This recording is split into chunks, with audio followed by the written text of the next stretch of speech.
Hello, Mr. KAZZ KHALIF. What's going? Welcome to Wise Gifted and Black Yeah. with your host What's going here, on, Bobby Natira? Osman. Come on.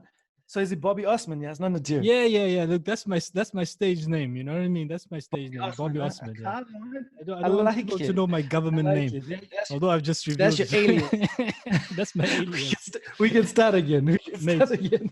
Mate, I don't Uh, even want to because you know how nicknames come. It's a uh, funny thing. Like my nickname uh, came from uh, how you say, the backward language. Like yeah, Nadir is Denier. yeah. So people used to call me De Niro, Robert De Niro, Okay. Bob Right. Osman. So that's how I got Bobby. Right. Okay. Now Okay. No, that's clever. It's clever. I like that. that brings me to It's my a first little question. thought to it. That brings me to my first question with you. Yeah, Uh, I need you uh-huh. to dispel Uh-huh. a myth. I need you Okay. to Go for dispel it. a myth. My Mm, sister Tarifa has uh, always claimed that she's mm. the one that gave you the name KAZZ. Now I need you to just, I need you to dispel this myth because I need to throw it in her face. Like, yeah, right. Do you know she's what? she's always said, Do you I'm know the what? one. Do you know what? I remember back in the day, right? So Yeah. everyone knows me as Fali, right? Yes. And Ofara. And I remember then my nickname back in school, well, the nickname that I wanted people to call me was KC. I Uh-huh. even remember writing it on my books and stuff like that. And then uh, one of my home girls, Deline, she's the one that gave me that KC nickname. I don't know where it came from. And then Wait, Kaz. was Casey and Jojo not in fashion those days? Wasn't that those days? I don't know. Maybe that's where she got it from. But this is before even the music, bro. This is literally before the music. So I don't know where she got it from. And it was just a nickname. And obviously all the owners were like, yo, KC. And I'm like, sad. It doesn't work. Fali is clear. Let's just stick with Fali. KC don't work for me. And then I think with BK and Kaz, I think Baji Khan, isn't it? BK. And then with me, I wanted something. And I remember, so this is what happened. So I remember Uncle Cass, right? We went Yeah. for some tournament or something happening at KAZZ College in Masvingo. And we're sitting down with Uncle Cass and we're obviously sitting on the benches and everything. And then I was obviously throwing bones on items, as you do. And Uncle Cass says, Translated for people out there, throwing bones means having a decent conversation with a young lady. All right. That's it. Throwing bones. So you saw me throwing bones. You saw me throwing bones at this rugby festival or whatever it's called. And then he was like, you remind me of me. Now, if you know Uncle Cass, you know Uncle Yeah. Cass's full nickname is Cass for Casanova. Casanova, And yeah. obviously, as a Casanova, you know they've got the raps. So Yeah. he's like, you should take my nickname. And I'm like, Cass. I was like, yeah, that'd be dope. That's it. And then I don't know, maybe Nadir, maybe to Tarifa, maybe she gave me the idea, and maybe I told her the story, and she was like, yeah, why don't you instead of saying Cass, why don't you say KAZZ? Okay. Instead of CASS, I say KAZZ. So maybe she is definitely the one that, gave me that to say, go down that angle so that, you're not the same as Uncle Cass. Yeah. Uncle Cass. Man, So come on, man. I want to throw you back in my sister's face, man. Come on, man. Tell me that it's a no. I want to say that. I honestly, I can't remember. All I remember is the story of how Uncle Cass said, no, you can use my nickname. Yeah. I think you deserve to use my nickname. I was like, thanks, Uncle Cass. I appreciate that. Because apparently that Bali had words, but you used to yeah. Of course. Even 100%. my dad used to say, yeah, no, Uncle Cass definitely. Yeah, smooth criminal.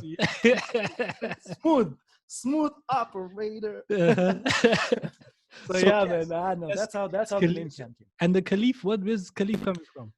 So Khalif, obviously, as you know, it was BK and KAZZ, and then it was KAZZ, aka Mr. Boom Slang, and now I've obviously changed my name to KAZZ Khalif. So it's just new part, Khalif in Arabic is Khalifa is the successor, isn't it? The next, person in line. So that's why I wanted to use KAZZ Khalif. And obviously, my son's name as well is Zian Khalif Khan as well. Because I love that name, Khalif. And I was sitting down with my manager, and we're trying so many different, next names, and I was like, it flows, huh? KAZZ this, and I was like, nah, KAZZ Khalif. No, it flows. It flows. I mean, and it really feels good, man. Look, KAZZ Khalif, Mhm. Can we claim you as ours, as Malawian, or is that still Both, a? bro. Both. I mean, listen, I Huh? was raised in Zimbabwe, so Yeah, Zim is number one for me because I was raised there. But I mean, the amount of times that we came on holiday to yeah, Malawi yeah, and start speaking there, Bwanji, Bwanji, Bwanji, Bwanji, yeah. what, trying to learn here the language, and they could never ever pick up the language because we were only there for like 2-3 weeks on Yeah, holiday. Do you know what I yeah, mean? hundred So, percent. But but could you understand when people were talking though? Because you could yes, speak Shona. yes, I could understand. I could get the gist of what people were saying. You know what I mean? When the people were like, "Yo, Pangajan," the Yeah, little yeah, words, you're yeah, like, "What yeah. does that mean?" So you just learn and you understand. But mazi and certain words that you end Yeah. up picking up. And if you remember correctly, the time that I actually learned the language in terms of being able to understand it was the time that I came for like almost 4 to 6 weeks with Ramzan. You were doing a show at Oh the wow. lake, Oh yes, and yes, you yes, said, yes, Fali, yes. you said, yo, Let's go, go. go to the lake to Monkey Bay Yeah, and come yeah, and DJ with me. And I yeah, had never yeah, DJed yeah. before. And that time, that time was when I learned it because that was the time I was like in Malawi for like almost 5-6 weeks, five Yeah, weeks, I yeah, think it was. yeah. And I'd come down and then Baji came later on, isn't it? Yes, So yes, yes. Mr. that's where I learned. PG. That's where I learned how to speak it because I was like, okay, I'm here now, and that sounds like in the middle of Monkey Bay, and no one is speaking English. Learn the language. Yeah, I remember those Trying to gigs I get the used to do at. DS. I used to do those at Cape Maclear, man. Hey, man, those are some Man, crazy those times. bro, those are the Crazy best memories times. when it comes to Malawi. When I think about the lake, I Yeah. think to myself the day that Ramzan and I and we were supposed to perform with you, Yeah. and you were like, okay, you guys start your set at 2 o'clock. And I remember we had eaten some cookies. Yeah. Yeah, Yeah. and Yeah. we dosed, right? And we A woke word of up at half advice. 4 in the morning Word of when things advice were to already. people out there: if you go to Cape Maclear, do not eat the cookies. That's it. Don't Stay eat the away from the cookies. cookies, That motherfucker. thing will make you sleep. Yeah, no, the I cookies know were those are dangerous. crazy. That was No, the no, first no. time I ever had cookies. Yeah, on yeah, that those. rasta on with blonde rasta. My first time ever seeing a blonde rasta. Yeah, I I knew remember that straight guy. away I shouldn't have eaten those cookies, man. Yeah, man, that Just I wasn't a remember that lockdown. guy. That was on you, bro. You can't even blame Yeah, him. that was. A We were guy, like, ah, man, a that's part of rasta the with experience, blonde isn't it? dreadlocks at the lake in Malawi, We thought to us, offering I you thought to cookies. myself, it must have been so much heat, It must have just changed his hair into blonde. It's the cookies No, no, man, talking. that was on you, bro. That was on you, man. Yeah, no, That was on I you. blame it on my youthful side, very naive at that time, just trying and experimenting with everything. But I love that But about yeah, you, man, man. good old days. You still bring a lot of Malawi with you. You still represent. Absolutely, You bro. always throw in Malawi because you were born in Malawi. Absolutely. That's it. I was born in Malawi, and even like certain songs that I've written, I've always tried to always have like a Nyanja version or a Yeah, yeah. Nyasaland version or Yes. or some sort of kind of remix, and always try and plug, the Malawian side, because at the end of the day, even though I haven't lived in Malawi, I still connect with it because I grew up, on holidays and stuff. I used to come and chill with you guys, Mhm. at your Oakins cabin and chill with Rashi and them. So I still have that, that side of me, because I mean, we've grown up there, you know what I mean. So I feel like I am Zimbabwean, but at the end of the day, passport still, Malawi. So we gotta Malawi, yeah. represent all day, every day. Now That's it. you building up this legacy, but you actually come Mm, from a legacy in Malawi from your dad, actually, because your dad had a that's band correct. that started in Malawi That's as it. well. The KJs, yes, Is that what it's yes, the called? KJs. KJs. That was called the KJs. Yeah, my dad was a bass player in the KJs, and And yeah, I mean, vocalist? obviously, yeah, he was a vocalist. He was a lead vocalist as well as a bass player. So Aha. that was quite interesting as well. Watching someone play the bass as well as perform. I hadn't seen that before. Do you know what I mean? Only recently, like one of these other girls that I know, she plays bass and sings. And I was like, "Oh, okay, my dad does that as well." But it was very unheard of getting, so it's like imagine getting a drummer singing lead. Do you know what I mean? Yeah, It's like very an Anderson difficult. Park or something like that. Yeah, exactly. You always get to see like people that are playing lead guitar being the performers, you know what I mean? But seeing a bass player was quite interesting, and like, oh, okay, that's different. It's And cool. Kaz, It's you still definitely cool. playing all the different instruments as well? Because I remember you I used to do. play. Do you I play do, how yeah. many instruments you play? let's see. So I play the bass guitar, I play the piano, I play the drums, I play the flute, I play marimba.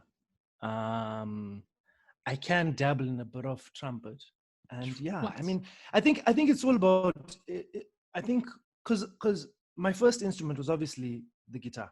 My dad taught me how to play the guitar, and then when I went to school, we were very fortunate to be able to just walk into the room and see all these different instruments. And I'm like, ooh, what does this do? Yeah, Ooh, yeah, what yeah. does this? You know what I mean? Wow. So picking up instruments was always it's always been easy thing because Second I nature for played by you. ear because my dad taught me. Yeah, second nature. So being able to pick up an instrument, see how it works, see the pattern.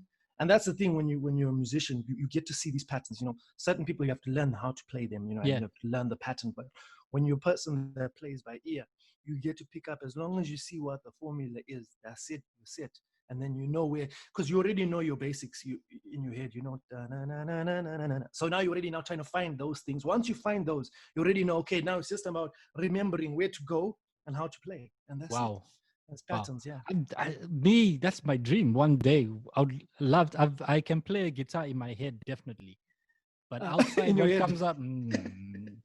Where you guys? No, practice makes perfect. That's Yeah, key, yeah. especially That's with the any kind of thing. instruments. Practice makes perfect. Yeah, you That's have to especially practice. guitar. To me, it's guitar. Guitar, I'll just like the way you used to just pick up the guitar and just start strumming, and the Ah, girls would just be, bro. come on, man. You know, guy can sing, play the guitar. Why don't you just rap? I bet Hey, you baby got girl, how smelly you do? farts. You know what I mean? Haters, oh my You days. have to have one. You know what I mean? You have to have one. You can't have all that talent. It's okay. It's It's okay. It's fine. or at You least get be hate. It's ugly or fine. something. You know what I Yeah. mean? I remember my brother used to say, Kaz, you're gonna be my mom. What did he say? You're gonna be my mom, my masese. Says you What's go a and masisi? set up, and then with masese is that stuff. It's like almost like rotten sadza. And they basically what they used to do when you go fishing is you grab this fermented sadza and you throw it in the water, and the fish The will go fish would. Mah! And then you just cast in, and then you just keep pulling them out. So he says you're gonna be the masese of our crew. You just go and warm up for us, and we'll come in and strike. Ah, my brother. Hey, hey, See, this is man. what happens Speaking when you're of, naive, when you're young. You just be like, okay, okay, Baji, okay.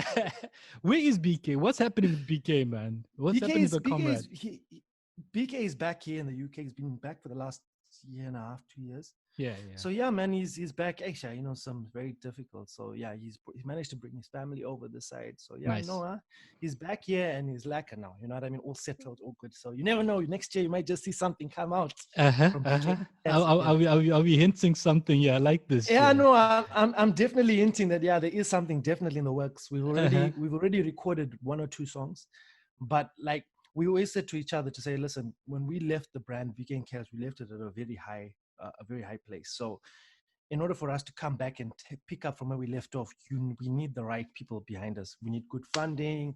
We need, good management, people that are going to be able to elevate the brand from where it was already, to where it can be. So Yeah. that's what we're in the process of right now. And as a solo artist right now, I'm obviously trying to build my brand so that when I open enough channels and open enough doors, then I will now be able to bring that brand back and say, yo, this is our Uh-huh. brand. You see what I'm Yeah. saying? So yeah, until then, we're on hold at the moment. But yeah, Yeah, that's the just to plan. give people a bit of context, KAZZ obviously is the second half of the sibling duo BK and KAZZ, and I remember That's you it. guys won an award in Milton Keynes in 2007, was it? Yeah, 2007, we won a competition called Live and Unsigned. It was the Live and second Unsigned. biggest music competition in the UK. Yeah, So yeah. yeah, no, that was pretty cool. Yeah. And you guys did So the yeah, man. Neo song, huh? Yeah, The Neo. we did 3 songs. We did Neo, we did Sean Kingston, and we did obviously the one that made us win was Smokey Robinson's song Of Temptations, course. Tracks of My Okay. Tears. So yeah, So but the that was mad. That was mad. That was mad. It's just that was just a crazy it's time, so unreal, you're huh? just fresh off the boat, boss, and you just come in and you're like, okay, because my sister Salma had said to me, yo, come down to the UK and enter into this competition called X Factor. So we're like, okay, cool. we came down in 2005 and we watched that year to 2000. So we came end of 2005 to the UK, and then 2006, she was like, study what's going on music industry wise here in the UK, see how this competition is and everything. And we saw it, bro. And we were like, yo, this is prime TV. I said, we just fresh off the boat. We need practice. Say we need to be able to finesse 100%. our rap lacquer, because we can't be talking like golf alones. We got to be like, oh, mate, Yeah, stop talking a lingo. Do you know what I mean? So we started seeing that. So we're like, okay, you know what? Let's enter a competition, like a small competition, just to get into the zone, kind of like an induction. Yeah. But we didn't realize that the competition that we had entered, which was Live and Unsigned, was the second biggest. You know what I mean? Wow. Over 40,000 people entering the competition. So it was huge. Yeah. And it was a great platform. And because we won the competition, which came with a management deal, we had already what's the word I'm looking for? We had already applied for X Factor. So when we went for the X Factor auditions, they had already seen to say that, hey, yeah, we've got a lot of people from this Live and Unsigned that are entering the competition, and we've obviously read, and you guys have won it, so you guys can't enter this competition X Factor because you've already got a management deal. And we were already almost there, ready to see Simon Cowell, and we were blocked right there. And then they're like, yeah, you can't go further because you already signed. We're looking for independent artists that are not signed. And because you guys won this competition, you guys can't continue. And I was like, And that's an unforeseen. You couldn't have planned that out. Yeah, no, we couldn't have planned it. Yeah, because we had kind of going for yours. That's it. We had already signed up for both competitions around the same time. So by the time this one had finished, I think we had signed up in November for Live and Unsigned, and then December we signed up for X Factor, and then Live and Unsigned finished like in April, and then May, June. That's when X Factor kicked in. So we didn't know we were going to win. We were just using it as a platform to be able to just get used to what's going on around us, Plus also that you're taking your name out there and all that. That's it. But I mean, listen, Live and Unsigned did a lot for us. I mean, our first single with Live and Unsigned after we won the competition was a song called "You Know It's Right," and that hit number 29 in the UK charts. So we did all right, you know what I mean? And it opened so many more other channels. I mean, we managed to go on tour. I mean, that's when we really enjoyed the touring, because I mean, we started doing places like Butlins in the UK, Havens, and that was really cool because that gave us an opportunity to be able to perfect the craft. Yeah. Because as much as you can sing, entertainment is a whole different ball game. Yeah. So that's where we started to perfect our performances, because we were on the road, like literally. At least, I think we did like 222 gigs in 1 year. That was like every weekend. Yeah. So now, this is the reason why when we touch the stage, confidence is there, bro. Because practice makes perfect, as I've already told you. So, yeah, man, it was a blessing that we won this competition, and it just opened a lot of doors. And we happened to be living in Milton Keynes at that time. So, because we were living here, there was a club called Buddha Blue, and this club, bro, it was like the hottest urban club. It was coming up and it was hot. So any artist from Neo, whichever artist you can think of that was touchdown in the UK, would do London. And then if he was going north, they would pass through Milton Keynes. That's how big the club was. And obviously our songs were residents at Blue. Like the furniture. so because of that, we had opportunities to open for Neo, anyone you can think of. I remember even Baji. BK had a what's called again, had a picture with what's his name, Cisco, holding a thong, because at that time thong song was big at that time. So and so he was lucky. We were lucky to be able to open for people like Sean Kingston, Omarion, Joe. Bro, it was big, you know what I mean? And rubbing shoulders with these ons. I mean, you can imagine ons from Ashringo coming out, and then you are rubbing shoulders with these ons that we've been listening to when we were that side. It was just nuts. You know what I mean? So having that opportunity to be able to work to perform alongside these guys, it really helped us as well, because we knew that, hey, yo, these ones are A-list celebrities. You know what I mean? What was it that you I'm sure you picked up a lot from them, from these A-list artists? Yeah, we did. Absolutely. That's one of the key things, like we learned in performing, is always start with your biggest hit. And the reason why you start with your biggest hit is because once you capture the audience in the beginning, right? So for instance, let's say if Usher was performing, the first song that you would normally open, especially when it comes to, it depends obviously on the show, but first show that you would open, especially if it's a club event, you would open with something that people know, because you need to gain the interest with the fans. You need to connect with them from the get-go. And once you connect with them from that, then boom. Because let's say if there was you've got them, a you person reel that them was in. there, that's it. So you would open up with My Way. Do you know what I mean? And it's 7 o'clock on the, you would open with those, you know, and ding, ding, ding, ding, you know what I mean? You wouldn't just come into his latest one. No, you wouldn't drop that one first, because you need to remind the people of why you're with, you know, this artist, why you're still messing with that artist. So that was something that I learned. So I always remember that, you know, whenever you perform, you always got to perform with the one that people know, and then you can start introducing them to the latest music and stuff like that. So that was one of the key things. And yeah, man, there's so many little things. It all depends on what kind of performance you're performing. Do you know what I mean? Yeah. If you're doing a club show, if you're doing a cabaret night, if you're doing a wedding, there's so many different things. And one of the nice things as well, which we love to do as well, is to perform other people's music, because as an entertainer, you entertain people. And watching people like Chris Brown, you know, when they start playing other people's songs, and you're like, but this one didn't have to go and play this other own song. Oh wow, they do that. Yeah, you're obviously giving love to that artist. Yeah, they do it. So it's accepted. So that's one thing that we always try and do. Instead of just always giving our music, you know, you also want to entertain people, because that's what you're there for. You're getting paid to entertain people. You know, as much as you 100%. are the artist and they've come to see you, you also want to give them something and say, hey, you know what? This is the shit that we used to kick back with. Do you remember this? You know, you bring a Bob Marley track or something. You're like, yay, boom. You know what I mean? You sold them as well, because you're there to entertain them at the end of the day. You know, and it's not just about your music; it's about also entertaining them. Exactly. Wow. Okay. So yeah, those are the little things that we learned and picked up on the way. And beautiful. Until today, you still use that. Nice. So you got that philosophy going. Now you went out on your own. Tell me about this journey where you went out on your own. And how was it? Because so was Kudana the first song on your own? No, it wasn't.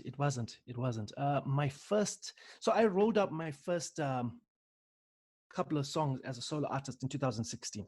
So I didn't, you know already. So what happened was BK and I just dropped this platinum album called African Spirit, and that was doing amazingly well. And then obviously we were gearing up for the next album. And then obviously my mom's situation happened and he had to go home and stuff like that. But I had always prepared to say that, you know what, as duos, you know, sometimes you would want to do your own thing. I want to do my own thing.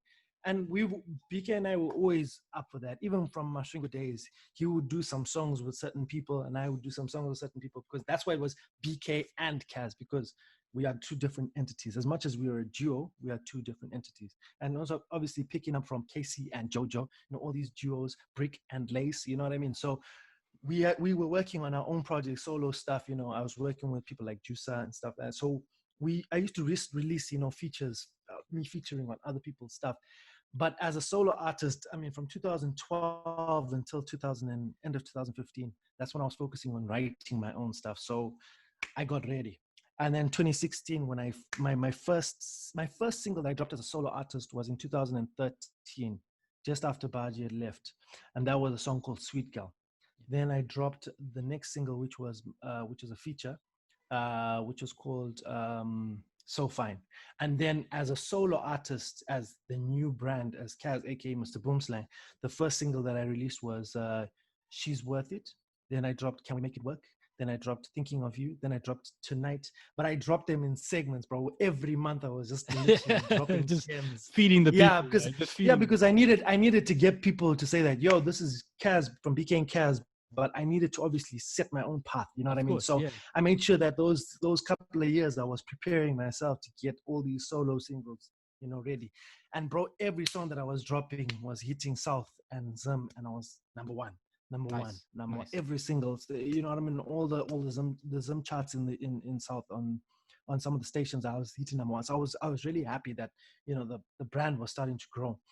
But I had to change my name to KAZZ, aka Mr. Boomslang, because everyone still remembered me from the old brand. So I had to keep the KAZZ, and I wanted to be Mr. Boomslang because I wanted to release that kind of music. But then it had too many words. So when I recently signed with my new management in November, they were like, yo, we need to change the name because we're going to be trying different things this year for 2020. Obviously, not knowing COVID was around the corner to block every move that we had. Anti-corona is not a nice moment. Hey man, the Rona ain't messing around, man. The Rona is not messing around. The Rona is going after everybody. Yeah. She says that you are under everyone is getting ripped by me. I was like, but what to do? I mean, obviously, it gave us an opportunity as well. It gave us an opportunity for us to be able to work on new material. You know, Yeah. it was an opportunity because obviously, when you're in this game, it's constant. There's certain patterns. Well, I think especially in today's market, man. Today's the listeners of today got a very short attention span, so you have to be feeding them constantly. And I think you as an artist, you know, does that create a lot of like pressure and stuff on you guys? Or it does create a lot of pressure, especially if you're an independent or an indie artist, because all the shits is on you. You know what I mean? For me personally, I haven't had any kind of, you know, injection like from anyone. You know what I mean? Wow. Yeah. So it's literally been saying that, have you always been indie? Yeah. Have you been indie from day one? So even when you did Kudana, you were indie. Because I noticed that with Kudana, you had like a lot of versions. You had the American version, you had the UK version with all those artists and everything, and then you had the Malawian version, the Nyasaland remix. That's it. Yeah, the Hazel Mac on there as well. Hazel Mac, T-Boy, Bucci. Yeah, man. Everything was on me, bro. I mean, I'm very lucky because obviously when you're in this industry, it's all about networking. So you need to have the right people around you in order for you to be able to continue your dream. So I've had a lot of people that I've worked with. But in terms of like any kind of label money or any kind of, you know, promo money, nah, bro, that was all on me. Do you know what I mean? Saving. So all the music all the money that you would make on road, you would put in a pot and say, right, that's for the next project. Wow. So you can imagine now, since Corona has hit, we haven't been on road. So the money is scarce because there's no shits coming through. Do you know what I mean? So we had to, nowadays, most artists are now having to rely on streaming services. But if you don't have a big following, it's very difficult. So, and obviously our era of music is not streaming. It's different. You know, it's we YouTube guys. We were just talking about this on my first episode with QX. One of these guys was a music producer, and we were talking about this competition here called Bars for Bars. It's like a hip hop competition. The guy that won it had a big following, so it wasn't because it was more for a popular vote. It wasn't even about the music. Because everything was done online and people were voting. So if you got more, that's it. So there is that hustle spirit that you have to have. You know, as I said, it has a bit of pressure, but it brings out this new kind of artist, I think. Yeah. I mean, pressure is always needed. Pressure is always needed in this game. Do you understand what I'm saying? Nothing is easy. Nothing is ever easy. So you obviously have to strive to try and build your following, but you know, it's difficult. I'm going to say for myself personally, I don't know about other artists, but for me personally, trying to build my following has been difficult. You know, I know a lot of people that know who I am, you know, but in terms of showing on my social media to say, yo, you should, like by now, I think that I should have been at least on 100 or 200,000 people because I know that a lot of people know who I am. Exactly. But because of the era that I'm at, you know, and where you being an independent artist, exactly, to where I am right now, it is difficult, you know what I mean? Because a lot of artists, money shits is needed, bro. In anything that you do, you know, business-wise, you need money to make money. It's that simple. You know what I mean? You can't make $1 out of 50 cents. It's not gonna happen. So it is difficult because you need sheets. So it's a lot of planning. That's one thing that I've learned, you know, in terms of being able to release projects and stuff like that, release plans and stuff. You have to have strategy. And that's key. Like if you look at like Kudana, there was big strategy there. Do you know what I mean? Yeah. When I dropped the first single, the first version of Kudana, I made sure that in that song there were 3 languages. There was English, Shona, and Ndebele. Because if I'm going to get the audience, Zimbabwean audience, to feel the song, I need to everyone be able needs to, you know, it needs to relate to everybody. That's it. And then obviously my next move was I needed a Malawian version. But Yeah.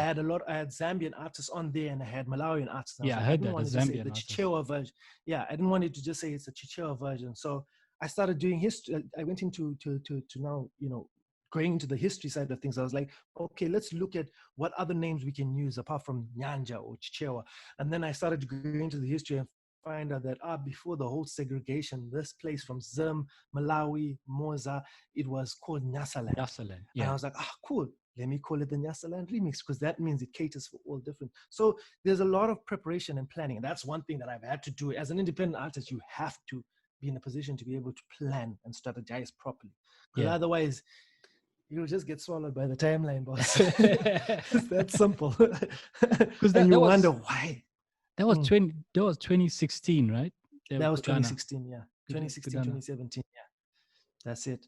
The That's it. 2017 when you dropped Remedy with Bailey, what's her name? Bailey Brown. Wow. Bailey Brown.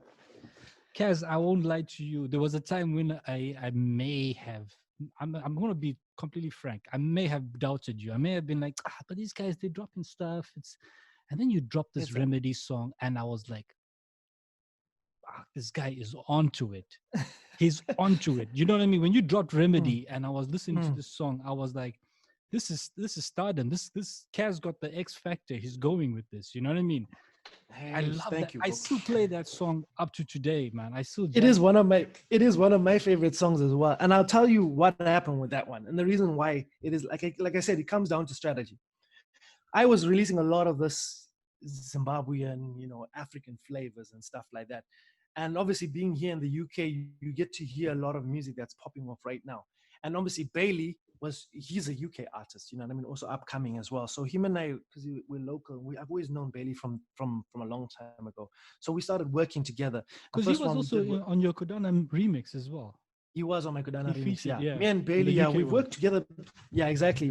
Bailey invited me on to do one of his, to do a feature on his song called Hotter Than Fire. And we did that. And then ever since then, we've got like maybe 9 or 10 tracks that we've done, but we haven't released any of them because in fact, Bailey and I were releasing another song on Sunday, this coming Sunday. It's called Too Fast. You're gonna love this one. If you like Remedy, you're gonna like this one. And we've been waiting for at least 2 years to release this song, bro.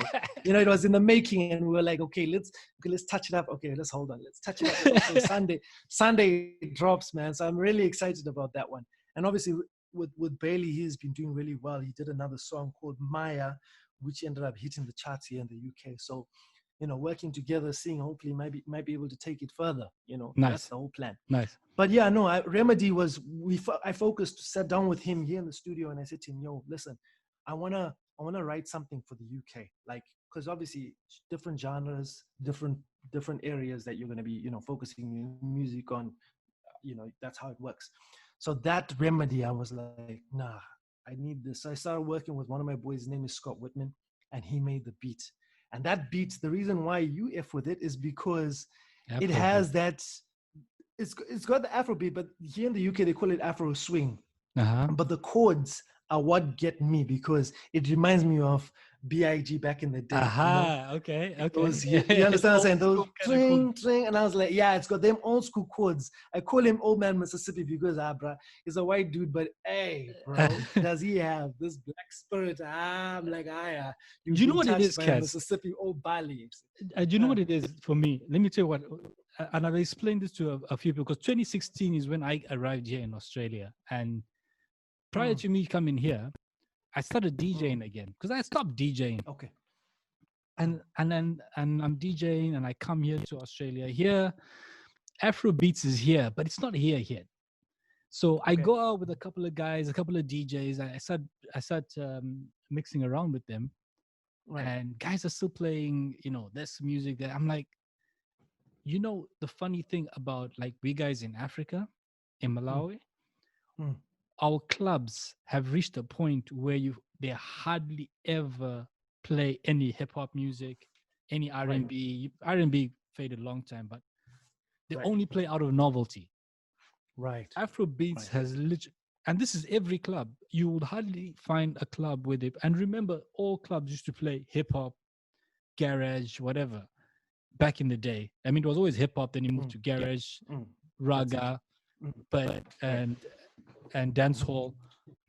But now everything has morphed into Afro beats. And when I say Afro beats, it's funny, man. You know, you get people, the foreigners, they come in, the backpackers and stuff like that. They come to Malawi.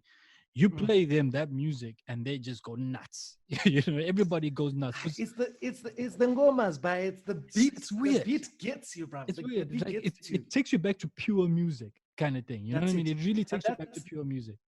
That's it. And I mean, that's the thing, though. That's where it all boils down to. Like, at the end of the day, you got to realize that that's where music started. It all started back home.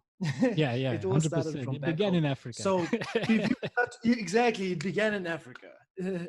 As one of the songs I did with one of my boys, what's his name, JJC. There's a song called International African, and his intro is like, "It began in Africa." Yeah, I remember that.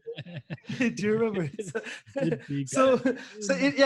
It always did, and I'm so glad that people are now starting to accept it in the mainstream. You know what I mean? Because then it's so much easier for us to be able to now transfer our ideas and vibes, to people, rather than us having to compensate and say, let's just do R&B because it's what's hot. Do you know what I mean? Yeah. We come from Africa. We've got that African spirit in terms of wanting to use those ngomas, and now that it's accepted, it's such a beautiful thing, bro. Now and everybody's coming to you trying guys to mix now. their versions, because everybody's coming. I mean, Beyonce is making Afro beats tunes. There you know what I mean? She like, just did something. Exactly. This is not us going to them. They're coming to us now. You know what I mean? Like how they went to reggae as well. So you being in that space, oh man, bless, man, bless. I like the fact that you're in that space. Timing is fantastic for you. It is such a blessing that now this music has now started to come through. Buta, 2 seconds. I got someone at the door. Just 2 seconds. Yeah. Well, this is a podcast, so I'm going to pause this and then come back to it. Mr. KAZZ has just gone to answer the door. Give me a second. All right, we're back with Mr. KAZZ. He had to go and answer the door there. KAZZ, I want to go through your catalog still, man. We were talking about Kudana. Now, one thing I want to find out from you, man. This topic is maybe it's a bit controversial. I don't know. You are unapologetically colored and unapologetically Goffle. It's so risky for you to come up with a song that represents the colored as a culture, right? That's it. You came up with a song called Joling. Yes. Now, amongst the community itself, the color community, how was that received in the beginning? Surprisingly, very, very well, bro. Nice. Surprisingly, very, very well. I mean, I was ready to accept that there were going to be a couple of people that weren't really going to be able to. Are we allowed to swear on you? Of course. By the way? Go ahead and fucking swear like a motherfucker. Okay, cool. I don't know whether we're allowed to swear PG or whatnot. So I don't know. Fuck that. I knew. No, fair enough. So I knew that there were a couple of people that weren't gonna fuck with it. You know what I mean? I totally get that. You know what I mean? Because some people are like, yo, it degrades the colored community because what, especially what we were singing about. And I was like, but you gotta understand that whatever we're coming up with, me and Ross, when we were writing this song, whatever we were writing was something that people could relate to, and this is what music is about. It's about relating. You know what I mean? That's how a song is supposed to. Yeah, it's honest. Your honest truth. That's your truth. Exactly. You write what you see, you feel, you experience. That's exactly what artists are supposed to do. Maybe if you don't fuck with it, I get it. Fine. That's up to you. 100%. Not every song is gonna hit. But the response was great because, from my perspective, we needed an anthem as Goffle community. We needed an anthem. Yeah. And I didn't want it to be too hard. I wanted it to be very bubbly, very jokingly, because as colored men says, when you talk we love to joke. Goffle men says, we love to joke, we love to party, we like to smoke poi, we like to drink. Everything we like about the song. Everything. Exactly. The car running out of fuel. Exactly. The guy to fight in the club. It was unapologetically Goffle. Exactly. And I love that aspect. It took me 2 years to write that song because I wanted to find the right beat for it. I wanted to obviously get the right person behind it in terms of DJ Roscoe. I wanted him because to me, he embodies golf mentality. You know what I Yeah, mean? yeah. I've seen him for a very long time and I've known him for a very long time. And when I think of golf owns, I skim of him. You know what I mean? So Yeah. having him on there was such a blessing because he gave me that inside scoop. Because as much as I would like to say that I'm golf alone, like full out, I was from Masvingo. Do you know what I mean? I never really grew up in that colored community in that sense. You know what I mean? My colored community was our cousins and stuff like that. You know what I mean?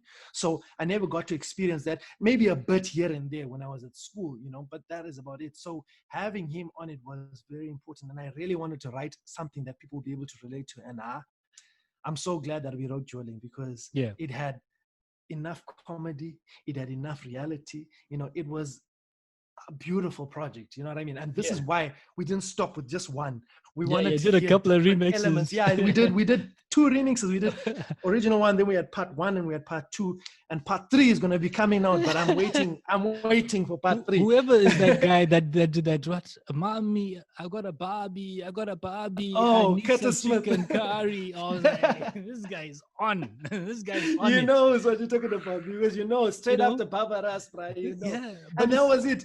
It was about capturing, because obviously this was our story. This is why when we wrote it in a format that people will be able to understand because it was a story format, visualize wise. We wanted it to be a story. We get up, get ready, go to the gig. It was a story. And then whatever happens after that, then you had so many people culprit. You had money, you had all these menses coming through with their different versions of saying, yo, we're trolling, you know what I mean? Yeah. And one of the reasons why we used the word trolling as well was because we knew that the colored community, South Africa, Zimbabwe, Botswana, Malawi, anyone that speaks slang will know what joling is, because obviously joling for us means so many things. That one word can say you're coming or you're going or we're parting, you know what I mean, or you want to fight, whatever, you know what I mean. However you put that word in a sentence, it can work. You know what I mean? Are you joling? Are you coming? Let's jol, let's go, let's jol, let's go. You know what I mean? So much. Let's have a joke. Exactly. It has so many different meanings. And it's funny obviously from South Africa. Because like even my missus, when we were playing we were doing this research for you and all that, I was playing the song like and I was jamming to it. She's asking me out, what does joling mean? I was like, it means you're coming, but it also means you party. I was trying to explain. Exactly. Like, where do I even start? You know what I mean? It's mad. Yeah, you know what? Because of that, from us as a golfer community, we can use that word in so many different angles. And then you look at the South Africans, the honky South Africans, the golfer South Africans. That word means, hey, you're going for a jol, bro. You're going for a party. Do you know what I mean? Even when I grew up, I never even knew that word was used as, let's go for a party. Let's go for a jol. I never knew that. It's only when I started to do the research on the word joling when I was writing the song, I was like, okay. Yeah, there's a lot to it. Hey, there's a lot to it. So let's work with this, because I was thinking, like I said, it's a strong word to come. 2 years. It took me a long time because I had this Johnny in my head, but I was trying to figure out how do I place it. And like I said, it all comes down to strategy, placement, how you write songs, so that it can be able to affect people in a specific way, and you can see different angles from that song, because that's what songs are about. You know what I mean? A song, you're supposed to be able to interpret it your own way, and that's, for me, that was a blessing. And I mean, I'm happy with that project because it got to everyone that I wanted it to get to. We managed to hit number 2 in the whole of the country. We managed to win an award for best diaspora song. That's bro, blessings, my guy, blessings on that song. I'm really glad, and that's why I'm working on the next one now. Everyone's like, when is the next one, Julie? And when they say, when's the next one, joling? And I'm like, you see, you're already using that term. And that's it. And also, it was an opportunity to, that's it. It was an opportunity. It did. It was an opportunity to be able to showcase our culture. Why not? The thing is, why the hell not? Absolutely. And that's the thing about music, bro. It's supposed to be able to, you're supposed to identify and show people your culture. Mm-hmm. When we write music, people ask me, why do you write Shona? And then I'm like, because I come from that culture, from that country, you know what I mean? And that's part of my culture. I grew up on a farm. My first language wasn't English, it was Shona. When I said mama, it wasn't mama, it was mama. There's a difference, you know what I mean? It's the same word, but it's a pronunciation. There's a slight there's difference. So it's always important to showcase culture. And if you think about it, when you look at the Golfo community and the culture, the Golfo community and the culture, there wasn't a lot of people that were representing it on that level. And I thought, well, I'm in the industry.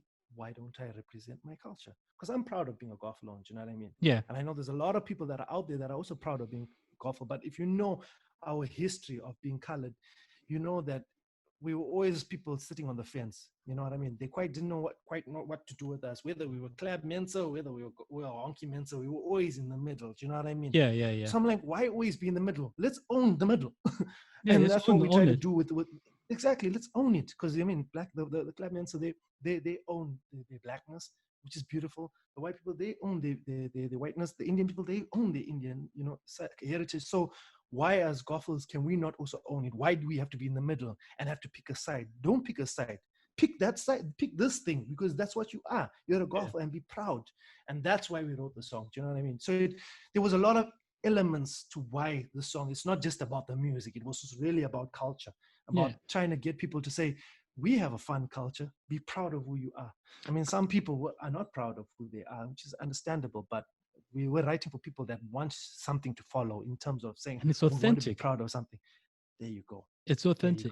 You know what? I hear these like new Cape Townian rappers that are coming out, and there's quite a few of them coming out as well. And they're dope. They've got some flow. You know what I mean? They absolutely have. They're spitting, and they're not speaking in American accent. I mean, you guys were literally just speaking in your accent and singing in the slang that you would on a daily basis if you were home. If you were in Zimbabwe and you were in whatever area, and you were speaking to your homies, you'd be speaking that. Doesn't even matter if they're black, colored, white. Most of them also speak like you as well. So that's it. It's just a slang. It's literally just a slang. It is a slang. It is a slang. But it's also a way of the way we talk, bruh. As much as, even if you were living in that country, wherever you are in that country, Australia, America, you will try and rap like them. And, hey, what's going on, man? Hey, are we drilling? It just slips in because it's part of your culture. I just love it. I love speaking to it. Honestly, guys, I love the idea. I love the concept. Thank you, and bro. you know, so much. It takes you back to rap music, for example, right? Rap music became popular because people were speaking the poetry of the streets. That's it. Gangster rap wasn't intended to become popular music. Popular music, yeah. Exactly. No, when NWA said "fuck the police" back then, the late 80s, they were not planning on becoming, a popular band. That's it. They were singing. Yeah, no, they were just representing the crew, isn't it? Just singing for people in their own hood. And that's how they're supposed to be. That's the authenticity behind it. So no, man, I really commend you for that one. Then after that, you've done a couple. Wangu. Hey, I've been working, bro. Yeah. Wangu. Yeah. Wangu. What does Wangu mean? Wangu means you're mine. You're mine. Okay. Yeah. I love that one. Wangu. Yeah. So I enjoyed writing that one as well. I enjoyed writing that one. So I basically wrote the whole song, and then what I did was the artist that I got on the song, Joanne Jackson, she obviously catered whatever I was writing to fit what she was going to do. But I pretty much wrote that. My boy DJ Terry Moyas came through, and he asked me to write a song. Sorry, by 2 seconds. Hello. Sorry, folks. This is KAZZ. 2 seconds, bro. This is business. 2 seconds. Bye. So Wangu was written by me. The beat, one of my boys, DJ Terry Moyas, who's based in Australia. He reached out to me and he was like, "Yo, I want to do a track with you." So I said, "Okay, send me the beat." And I heard the beat and I was like, "Wow, it's a beautiful beat." And as an artist, you always want to have good music because that's what gets people first. Yeah. It's not about the lyrics, it's about the music. Yeah. Once the music is right, whatever you write, the beat has to be right, man. The beat has to be right. You as a DJ, you already know the beat has to be on point. And this beat was dope. And I was writing it Now, a little inside scoop for you, bro. When I was writing it, I had two people in mind when I was writing it. I wanted to have this hook that sounded very familiar to the Zimbabwean people. And I had Ja Praiser in mind. Uh-huh. Okay. So when he writes his little hooks and his riffs, he has that. Yeah. So I wanted to have that kind of vibe to it because I thought people will be able to get with it Ah, because okay. you know what I'm saying. Makes So I sense had now. him in mind. Yeah, I had him in mind. And as a feature, I originally had Amara Brown in mind as well. I wanted to do something with Amara Brown. But at that point in time, her schedule was mad. So I was like, it's not going to happen. So DJ Terry Moyes was like, yo, I got Joanne Jackson. She's a new artist. And I'm like, hey, I'm always dope. You know, I'm always happy to push new artists because I was given that opportunity as well when I was new. So therefore, I got to do it for the culture and for the next generation. So she came through. When I heard her vocals, I was blown away. I was like, oh my God, she's such a And dope she's singer. Zimbabwean as well. She's Zimbabwean as well, also based there in Australia. Okay. And yeah, man, so I wrote this song, I had the idea, and then she obviously put her influence into it and changed up a couple of lines here and there to make it, fit her. And boom, we had this track. And we were so lucky to shoot this music video because she was on holiday for her birthday. I think she was 30. I can't remember how old she was turning, but she was flying out to all these places in Europe and stuff like that. And I was like, make sure you stop over in London, even for one day. And she's like, I will. So literally, she booked everything, and I got my videographer to come through, and we just linked up with her the night that she arrived. Boom, we shot the video, and then she flew out the next day, and then we had the track. And that was that. I think that hit number 29 on the Coca-Cola charts in Southern Africa. I love that song really as well. cool as well. I love that's what Bongo. I love that vibe, song. bro. It's a vibe. It's a vibe. That's it. Now, That's it. This Zonza thing. What is going on with this Zonza thing? What's happening with Zonza? So Donza. And again, one of my boys, his name is Tanaka. I get a lot of youngsters that hit me up, asking for advice in the industry and stuff like that, because I'm quite seasoned in this game when it comes to Zimbabwean music. And he'd been hitting me up and he's like, yo, Kaz, I want to do this music thing. And I'm like, yeah, okay, cool. What you got? So he sent me a couple of tracks and I was like, okay, all right. Let's work on certain things. And then I said, keep on working at it, because if you're not dope, I'm not one to just kill you and say, nah, you shit. No, I'm not one of those guys. I'm one of those constructive criticism dudes. I'm like, it's not doing well, but this is what you can do to make yourself better. And he took to it. He took that information and he used it, and he started getting better and better. And then he came back to me. He's like, yo, Kaz, I got a couple of songs I want you to listen to. I said, yeah, send them through. And he sent me, and I heard Donza, and I was like, okay. So now the Donza item was still in its demo stage. It was still needed a bit of work. So I said, right, come into the studio. He's like, for real? I'm like, yeah, come into the studio. And he came into the studio, and he's such a bubbly character and hardworking, bro. It's such a blessing to work with people that are just as hungry, because this game is not an easy game. You need to have the hunger. You know what I mean? And it's not a normal graft. It's a eat, sleep, drink kind of graft. You know what I mean? You've got to be living in music. You know what I mean? And this youngster was hungry. We good? 2 seconds, bye. 2 seconds.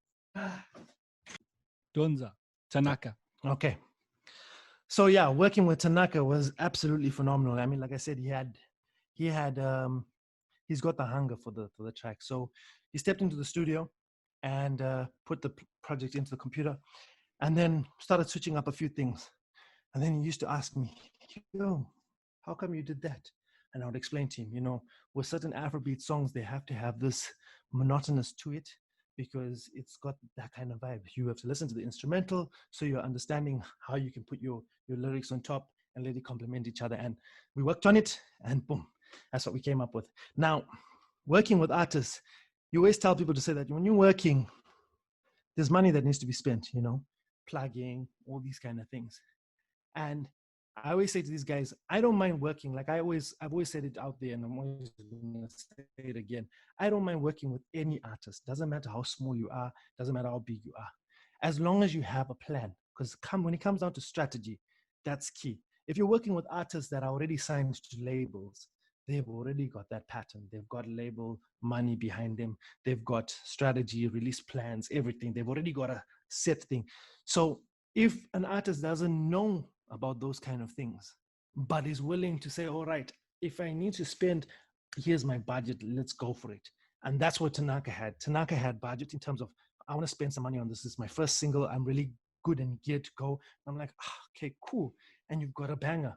You know what I mean? And that's the key. If you've got money, if you've got a banger and you can say, right, let me put money into this, then do it. Do you know what I mean? And boom, now the track has been played here in the UK. It's been nominated on one of the curators charts on Spotify, made in Zwe playlist. It's in Zimbabwe right now. I think it's 29 on one of the radio stations. In South Africa, it's blowing up.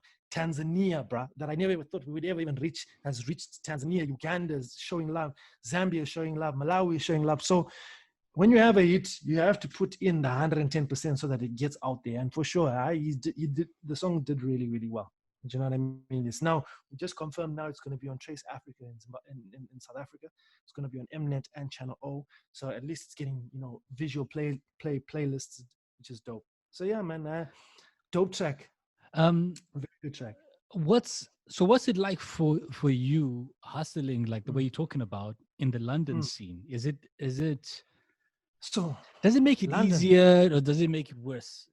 Harder. Being it's so much harder. Being so much like you're so ingrained into the London scene, so everything is available. You can have this kind of production, you can have that kind of music videos. You got access to all this, the technical. You got access to all the technical side, much more better than what you could have in Africa. Does it make it easier for that side, but it makes it difficult for the marketing side? Yeah.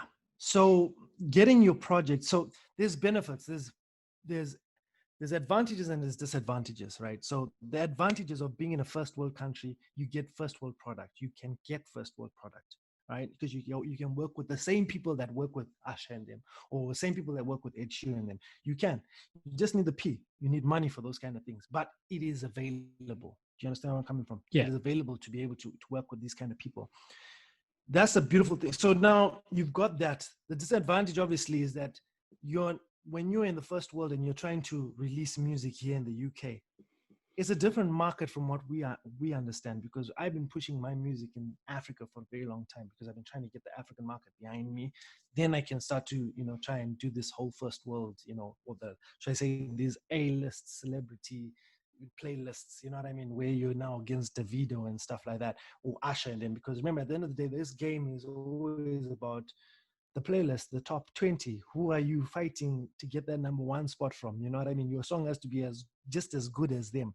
Yeah. Only difference is these guys got labels. You're an independent artist. So if you're playing the independent side, you need to have dope networking. Now here in the UK, because you're not one of them, it is very difficult. You understand what I'm saying? A lot of people that are making it right now here in the UK have been brought up in the UK. Even if they've got an African heritage, they've been brought up here in the UK. So they understand the lingo. They understand what's going on because it's their circuit. Us ones, we've been always stuck in that whole Zimbabwean circuit. So that's why it was time for me to take the next stage of my career and get a UK label or UK management company to be able to help me with that, because networking takes time, and I've been in this country for a very long time, but my focus was always back home, because that's where my fan base was. Do you know what I mean? So that's where my mind was, and that's where my music was, my music mind was. So now I've now started to make UK music. Now I'm now trying to understand what's going on. You need to know the key players, who's who, and how to reach certain things. And that's what I'm trying to figure out. And this year was supposed to be the year that I was going to be able to get invited, because of my management, to certain parties, to certain, networking conferences, so that I can meet people. And then anti-corona went to destroy that whole moment. So now we're stuck. This woman, she needs to be buried alive.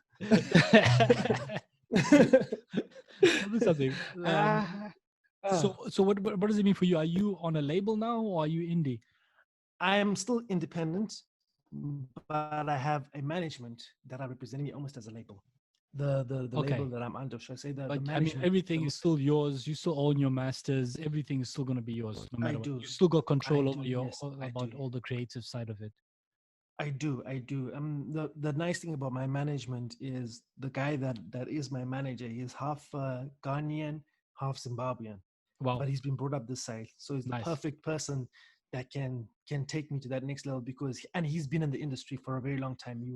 He's the one that he's a road manager. So any major artist that comes to the UK, he's the one that takes them around and organizes the tour list and tour dates and everything. He's one of those guys. He's got an agency that does that, and he's also been on radio, on UK radio as well. He's worked on One Extra, he's worked on Bang Radio, he's also worked on Capital Extra as well as a main DJ. So he's very well versed in the industry and the music culture here in the UK. So better to work with people that already are in the game, because like I said, for me to be able to understand what's going on in the UK, unless you're in it, that's the only way you're going to be able to learn from it. But I'm not in Exactly. it yet. Yeah. And this is why I've got this label, You're to be able playing to around help the me to now edges take kind of that thing. step forward. Exactly. Yeah. Being able to get introduced to certain people, so that you're well known and stuff. And that was the plan for this year. I mean, we had a dope setup lined up, and and I'm still focusing on African music because now African music has now been introduced to mainstream, which is perfect. So I didn't Yeah. have to change my music now. Nice. I now just needed to finesse the hell out of it so that it sounds just as good as people like Davido and Wizkid and Yeah, yeah. and I feel that my music is at that level, but it just needs that 100%. exposure, 100%. and I just need the Your right people behind. your attention to detail and stuff like that. I mean, you got control over everything on this side, yeah? Or I do, yeah, pretty much control of a lot of things. Like I said, I I wouldn't say it's just all me, because in this industry you learn, you have people that you that are connected in certain areas, but it's all about knowing the right people at the end of the day. Do you know what I yeah, mean? So I've been in the game for such a long time that I have to know people. Do you know what I mean? yeah, That's the game. The game is you need to network. You need to know people that will be able to get you into that area, or that can provide this kind of service. Because I mean, I can record myself, I can shoot up my own music videos, but I'm only one person. The problem is when you do that, you end up losing focus on the quality of your product, because you're trying to do everything. So now, as an entrepreneur, you're supposed to understand how to do everything, but you're supposed to delegate yeah, so that you get the best quality possible to create a good product. Do you know what I mean? And yeah, that's what I've been really focusing on for the last, say, 4 years now. I've been yeah, really focusing on trying to get the quality right, because once you understand that, okay, it's no more about just the Zimbabwean or South African playlist. It's now you're trying to hit worldwide playlists. You know what I mean? You're trying to hit the official UK Afrobeat playlist. You got to understand that who's in that playlist. Which artists are independent. There's yeah, not many. A lot yeah. of them have been signed, or a lot of them have money and backing behind them. So from our side of things, it doesn't mean that you give up. No, you just got to be very clever at what you do. Like I said, I strategy think is it's key. important to Release have planning strategy is key. I think it's important to have to not only be an artist but to be a businessman, to have both minds Absolutely. working together. And you're doing that pretty well, man. I Absolutely. have to, like, for me, another thing Thank that's you. impressed me with you is the clothing line, the booms line. Oh, Yeah, yeah. because that's also Thank been you've also been like stretching that one out though. I've seen a I couple of have. Yes. So the way I did my clothing line is it's not easy, because like I said, it was a different venture, but I wanted to use the clothing line as a branding tool rather than just clothing to just sell to anyone and everyone. I wanted to use as a branding way of being able to brand my music as well. So the way that I did the whole clothing line was, I wanted to focus on quality, because that's key. I didn't want to. It wasn't about quantity; it was about quality for me. And I adapted the business model of how Apple does the business. When people talk about an Apple product, they say to them that, okay, you want to be exclusive. So I focused myself on exclusivity. I didn't mind is this spending before a little bit Nipsey of money. Hussle or you? I've been doing, I don't know, Nipsey's been doing it for a minute though. And Nipsey's been doing it for a minute. I only started to get to really know Nipsey's music and content. I knew of him, but I only started to These really get to know 2018. his stuff. Yeah, was when actually passed away. That's when I started to really know what he was about and stuff like that. But But he I had the mean, in same terms of, similar kind of like what you're talking about. He's very similar with his okay, clothing line as yeah, well. yeah. Exactly, very exclusive, you know, certain pieces, and that's what I've been doing. And I mean, obviously, as a business, in order for you to be able to run, that's its own entity in itself. Do you know what I mean? So if you wanted to get really big in that department, it's also a lot of time and effort that you have to go into. And obviously, like I said, that wasn't the focus for me. Music is the focus, but I wanted to obviously make some threads because there's a lot of stuff that's out there. I don't like to really wear anyone else's stuff. I like to wear my own stuff. You know what I mean? Because at the end of the day, I always used to think to myself, why is Fendi or why is Versace's, you know, everyone wants to wear that Versace. And it's not about the name. It's about how you feel with that name. You understand what I'm saying? So that's what I tried to adapt into that model when I was doing the clothing line. I was like, I want to do 25 pieces of the best garments you can think of. When that person wears that garment, they'll be like, okay, I don't really care what it's called, but I'm feeling confident in this it stuff. feels You know good, what I mean? I'm feeling the confidence. And that was the key for me. And I adopted that because with my music, if you've ever heard it, you'd be like, okay, I can dig this. You know what I mean? It hits me in a specific way. And that's what music is supposed to do. So I thought clothing has to do the same for me as well. I want to be in a position where if I sell a product, I must be happy with it, because when I wear it, I feel confident as hell. I feel like $1 million. It doesn't have to be some major brand. It's Boomslang. So when I started doing that, I started creating certain pieces, and that's where the exclusivity came into it. So I'd do like 50 pieces of a specific kind of designer top, you know what I mean?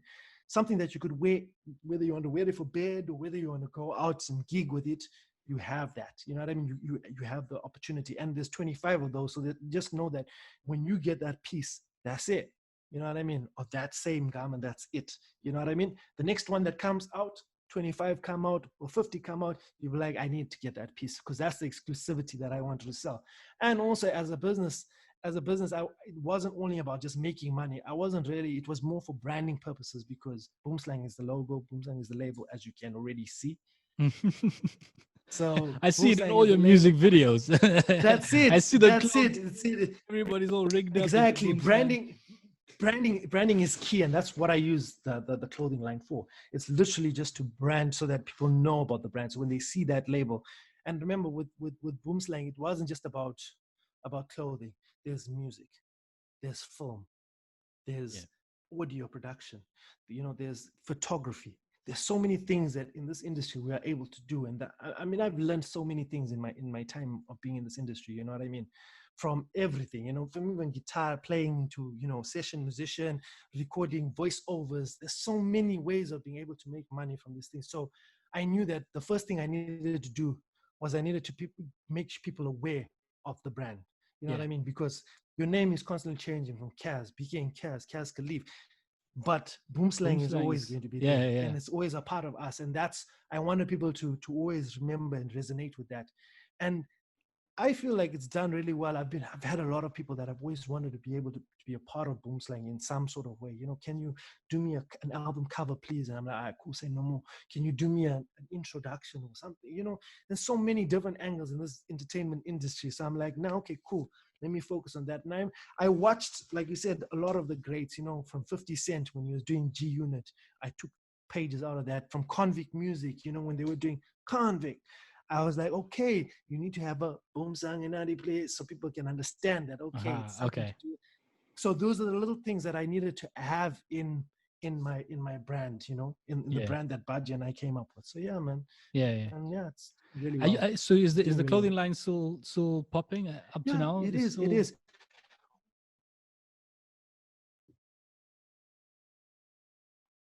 Not long ago we did 50 tops, electric green and electric top in my latest video with Chimoko Donza.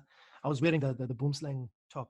Very nice top. So I only did like 50 of those, and everyone is happy with them, and everyone's like, yo, threads. And obviously, and for me also, the threads not just okay, it's always gonna cut. No, it's a specific time. So if it's winter, if it's winter, I'll do a specific thing. Maybe I'll do a scarf, or I'll do maybe a hat or something like that. And stuff like that. Everything. That's it, yeah. Or the you really need to exactly. bring to Melbourne. So it just depends. You need to in your guys' hot country. I need to bring vest to you guys, bro. No, vest and shorts. Melbourne is funny. Like I thought when I was coming to Australia, and I thought, oh yeah, Australia is hot and everything, and then I came to Melbourne. Melbourne is fucking cold, bro. This place here, Really? it's one of those places where you need to Seriously? buy a jacket from here for here. You know what I mean? You can't just come here. Really? Yeah. Them So it's thermal cold. items. Melbourne is cold. Well, listen, Melbourne is cold. listen. Thermal is what I do, bro. Thermal is what I do because I come from England. So Yeah, yeah, yeah. yeah, I do some thermal jackets and stuff. So Yeah, we need those I gotta London make sure, threads here, man. We need like them the. here. We need those Listen, jackets. say no more, my G. Next time I do my next round of exclusives, I will definitely throw you something. So Nice. you can flex. Nice. I'm gonna Right. be flexing on that here. You know what I mean? Yeah, that's the idea. That's the idea. So Kaz, Zim Africa, are you concentrating on the London market? Are you still gonna be pushing the African market? I will always be pushing them because that's where my fan base, my bread and butter come from. You know, the Zimbabwean and African fan base is the main fan base. It's the diehard fans. I can never let them down.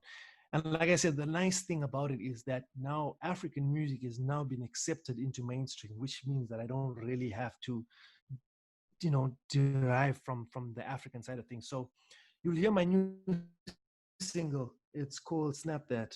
It drops on my birthday. That is on I'm always going to have Necula on the 26th. 26th of on the 26th of this month.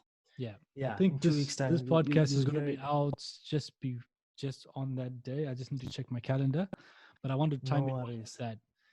Yeah, no, definitely. So you hear that one. It's almost like with Kudana, you've got Kudana is like more Shona than English, but with this one it's more English than Shona, but there is Shona in there because you got to be able to, to showcase the language. Like I said, culture is very important in the music now, but at the same time still be able to relate. Because if you look at people like Davido, they're doing really well. If you look at people like Wizkid, and then they're doing really well in the mainstream charts, and they still have their pidgin language and stuff. So if they can do that, then so can we. Do you know what I mean? We just have to finesse the hell out of it and make it sound as great as possible. I'll send you a link so you understand where I'm coming from. 100%. And trust me when I say you like this one, bro. You will like this one. This one is nice. And this new single, Snap That, it's thanks to Corona. We wrote this song because I always had this mind of saying I wanted to write something that talks about social media.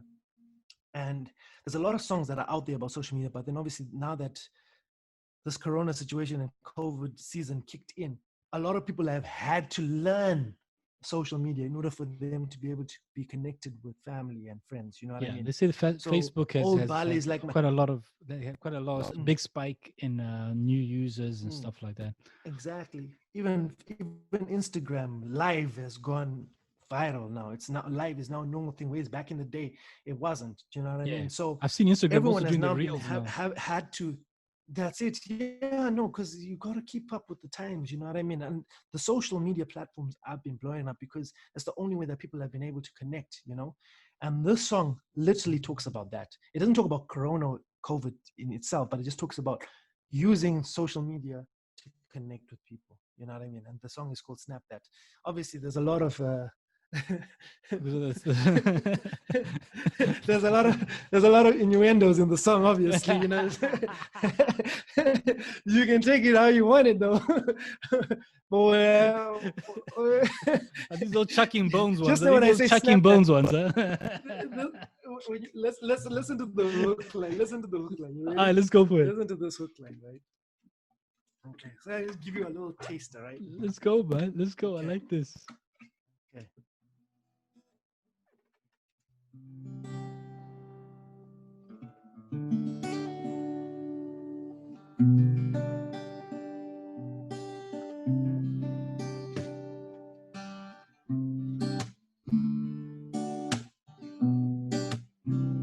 Yes. Come on, Kaz.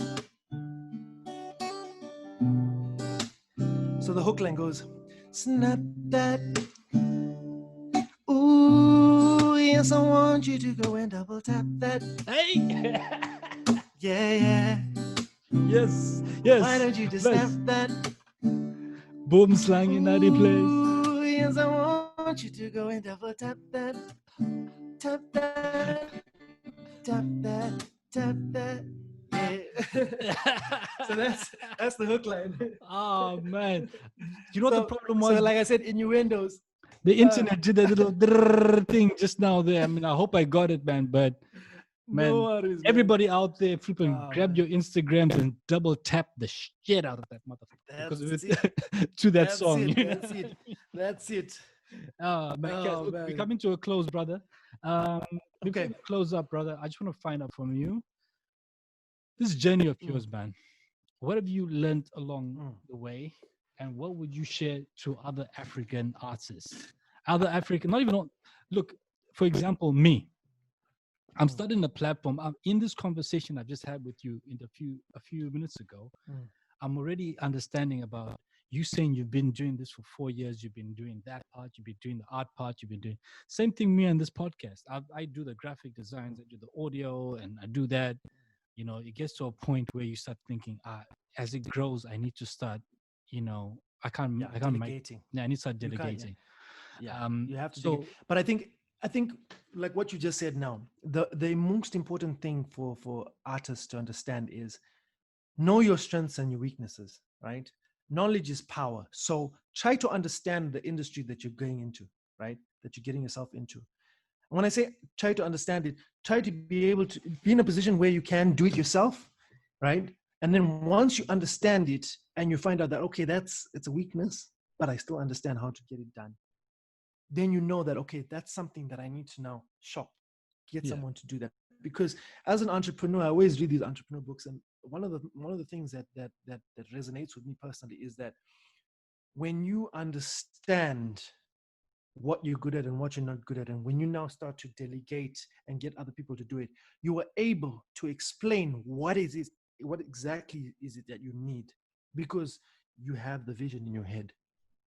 You know, when you don't understand something and you're asking someone to help you out, how are you going to explain what you want if you don't understand it yourself? exactly. So that's key to understand, just even the understandings of how to make it happen. It doesn't mean you have to be great at it. No, it's just having that knowledge to say, okay, I know in my head, this is what I envision.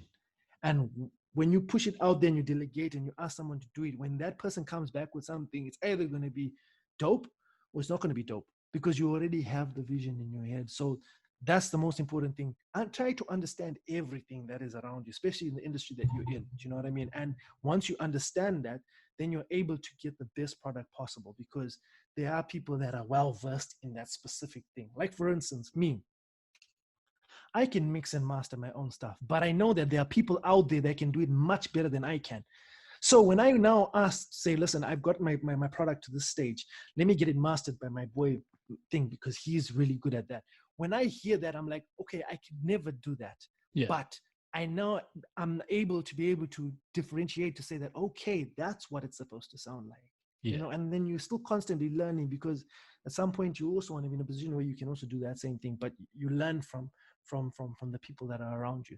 So that's the Beautiful. first thing. Second thing as well is, there's this thing where they say you got to put in at least 10,000 hours to become a professional. Yes. Yeah. And I think that's so key, because if you don't think that you've hit those 10,000 hours, don't be claiming that you're a professional. You know what I mean? When people now hit you up and they say, nah, they're going to ask you a question and you're going to get stuck. They're going to ask you a question. Exactly. And if you haven't clocked in those 10,000 hours, you won't know, you might not know that answer. So make sure you clock in. Practice makes perfect from the get-go. When we were talking about it in the beginning, practice makes perfect. You've got to be able to practice your craft. And that's how you become better at it. And once you become confident, because confidence is key, bro. Once you have that confidence, then you as a person or as a creator are able to deliver so much more, because you're more confident about what you're doing. So I mean, to all those out there that want to continue doing on this grind and continue pushing, just practice makes perfect. You just you gotta fail in order for you to be able to be better. Do you know what I mean? You gotta go through those failures so that you can learn from them, because that's the only way that you're going to be able to grow. And that's key. It's about growing. So man, that's my advice to everyone out there. Well, look, trying to pursue their ladies thing. and gentlemen, This is why KAZZ KHALIF is known as the hardest working musician in the Afropop industry and Afropop market in the UK, because you grind, my friend, you grind. Thank you very much. Now, Thank you. look, Thank you. I'm not even going to ask people to say that. Look, you can find him here. Kaz, I've noticed something. He's on every single bloody platform. Every single you look under a rock and you'll find Kazz's name. You know what I mean? That's it. You gotta be accessible. iTunes, Deezer, whatever platform you look, you'll find Kazz's name. So please go out there. That's it. Search his music. He's got some beautiful Afro beats. If you guys don't like Remedy, I'm gonna come out there and smack the shit out of you. That's basically it. Thank you so much. Thank you so much. Bless Bobby. up, Kaz. Thank you. I appreciate it, Bobby. Thank you, Kaz. Bobby Thanks for Yasmin. coming to.